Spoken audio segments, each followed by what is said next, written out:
People, well, we saw us going around the pond getting them girls ready.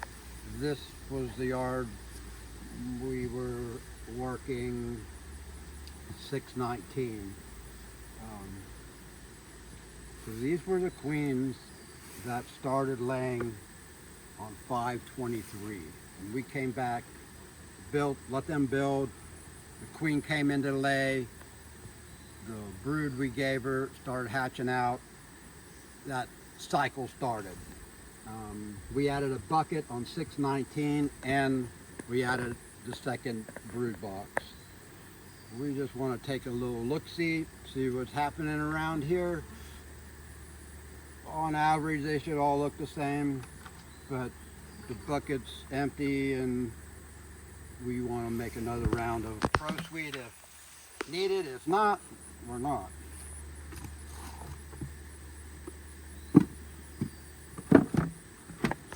And we got to do some home maintenance. So, I don't know, I've been talking about the mylar and hive beetles a little bit. So if you pull this back kind of slow, a lot of the times the hive beetles will be at the top, which I don't see any here. These girls are all over it. We have to do some replacements of our mylar. So here again, push inwards with your frames. Oh look, I got this in 1974. It's still in there. Bring back some memories. My 50 years ago. How many? 50 years ago. Oh, 50 years I've been doing this? Oh man, it is, ain't it? Crap. All right. That looks really nice.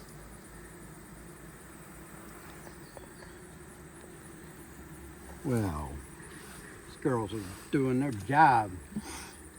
And what we're looking for is it's really the same thing you should be looking for in your hive, it's smaller, but the same principles apply here. So they should have a nest down here and they should be in the center of your 3 or 4 frames in your top box, and they should be pushing her down, meaning you should start seeing that rainbow of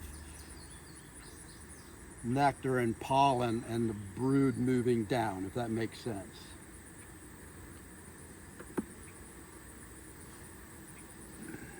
So there's what I'm talking about. We got the honey up here and you can see the nectar and then what little bit of brood and pushing them down. They'll leave this open and that's what you want. You want no capped honey right here where you see it in your hive, because in somewhere in the middle of January to somewhere in February, they'll need to go from the bottom, if you look at this, and imagine another frame down here being your bottom frame, they'll need to jump this wooden distance here, and they need somewhere to go. If this is full of honey, they can't make that jump. So we'll need that space. And here you go. So if they leave that space, you know, that'd be just nice for them to jump up, she's still filling it up with eggs, and keep a nice brood nest in the second box.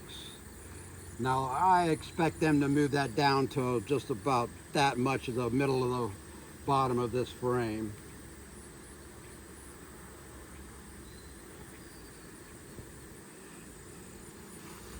A lot of nectar in there. So we have some 50 years. I gotta wear these. 50 years.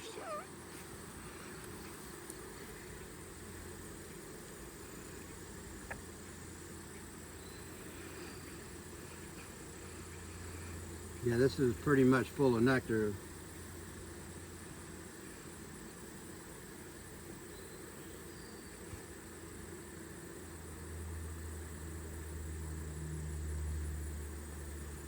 Which I don't really want them to do this in the middle of their nest on the second box. So this is young queen. So what I'm gonna do with the honey on this side and brood on this side, I don't see eggs. They're letting this all hatch out and they're gonna push this nectar down. So we're gonna move this in further.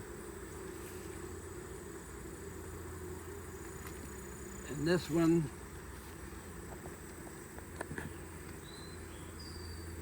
here had brood, so I'm gonna put these in the middle of my box.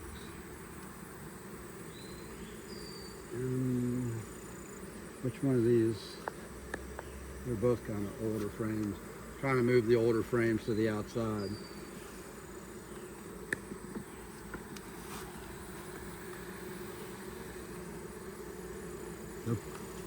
They're pulling comb. They're trying.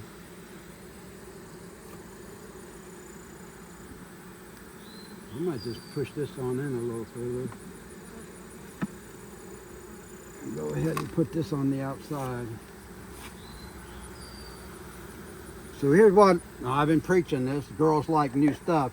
So we're gonna have 3 new frames from this year with brood on it, and also that this queen in the spring will be up here because they're pushing her down. They'll be up here and have nice new brood comb. I can't stress that enough. When we first realized what was going on, we had to prove it to ourselves. And yes, this. So hey, get in your hives. Thanks.